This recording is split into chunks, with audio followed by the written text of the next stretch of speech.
Hi అండి, నమస్తే. ఈరోజు వీడియోలో నిమ్మకాయ పులిహోరని టేస్టీగా, ఈజీగా ఏ విధంగా తయారు చేయాలో చూపించబోతున్నాను.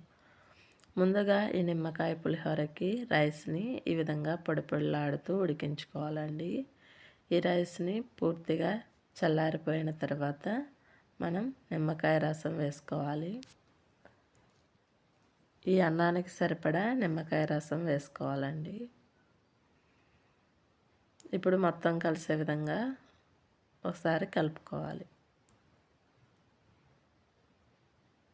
ఇప్పుడు ఉప్పును కూడా టేస్ట్కి సరిపడా ఉప్పును వేసుకొని మొత్తం కలిసే విధంగా కలుపుకోవాలి.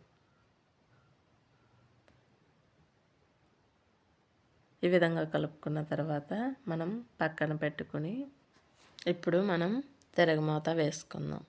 ఒక ప్యాన్ పెట్టుకుని ఆయిల్ వేసుకోవాలి. ఇప్పుడు ఆవాలు, పచ్చిశనగపప్పు, మినప్పప్పు, వేరుశనగ గుళ్ళు వేసుకొని పచ్చిమిర్చి కూడా ఒక 4 మధ్యలోకి చీల్చుకొని వేసుకోవాలి. ఈ విధంగా కలుపుకుంటూ ఫ్రై చేసుకోవాలి.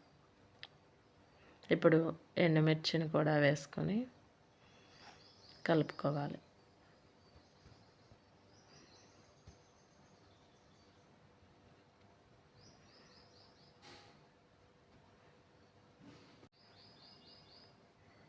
ఇవి ఈ విధంగా ఫ్రై అయిన తర్వాత కొద్దిగా జీడిపప్పు, కరివేపాకు వేసుకొని కలుపుకోవాలి.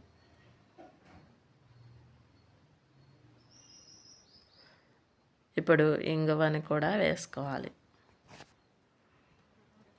ఇంగువ వేసుకుంటే చాలా బాగుంటుందండి పులిహోర టేస్ట్.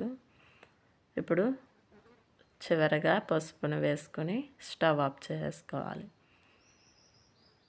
ఇది ఒకసారి మొత్తం కలిసే విధంగా కలుపుకోవాలి. ఇప్పుడు ఈ రైస్లోకి వేసుకొని తిరగమూతని మొత్తం కలిసే విధంగా కలుపుకోవాలి.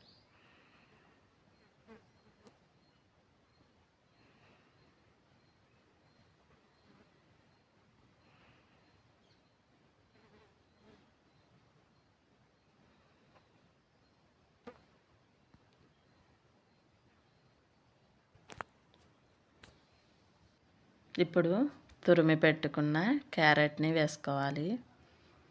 ఇది మొత్తం కలిసే విధంగా కలుపుకోవాలి. ఈ క్యారెట్ తురుము వేసుకుంటే పులిహోర చాలా బాగుంటుందండి. మీరు కూడా ఒకసారి ట్రై చేయండి. ఈ విధంగా కొద్దిగా క్యారెట్ తురుము వేసుకోవాలండి. అప్పుడే మనకి టేస్ట్ అనేది బాగుంటుంది నిమ్మకాయ పులిహోర. అంతేనండి, నిమ్మకాయ పులిహోర రెడీ అయిపోయింది.